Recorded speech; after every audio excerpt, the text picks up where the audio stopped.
gördüm bir acayip gözeliydi.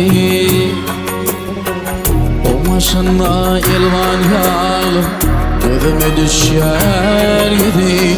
Canım alaycak yağlıdı tereden neşem gibi. Nedir vepşik karanınma ol beni hayran etti. Canım alaycak yağlıdı tereden neşem gibi. Nedir vepşik karanınma ol beni hayran etti. Toya gelen gelinliler onlar hemuladılar. İmanına düşüp arıdı değerlerine darladılar. Beş olup arıyordular dördeti kargadılar. Teftici arayan güzelliği aklımı hayran ettiler.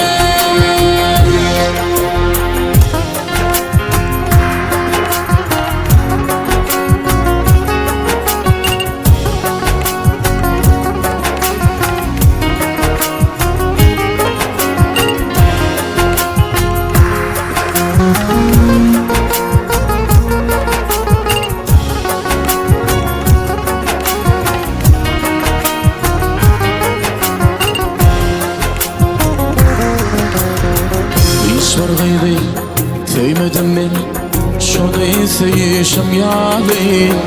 Bununla vermesem şolgıydı dolayacak yâlimin teli. Yanlışmayan bolsam bolsam şonumun minne hıyali. Minne vardı 18 yaş ol beni hayran etti.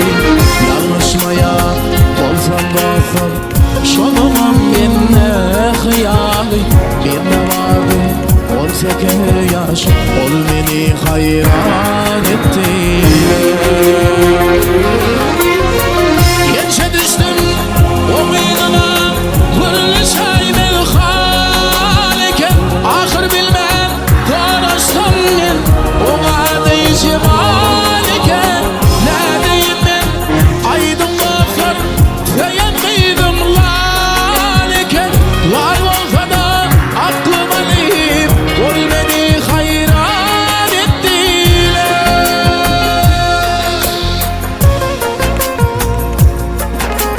Sağ olun.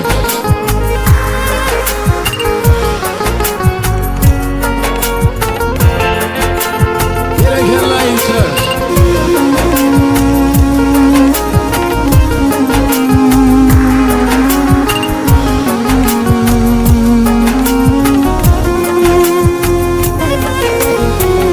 Onu işte dostlar mende kara canım kalmadı. Lal olsa da Maraş'tan ben yeni olguyup gelmedim.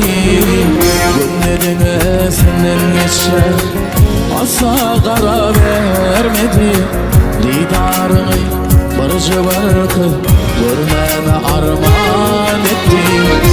Günlerine senden geçer asla kara vermedi.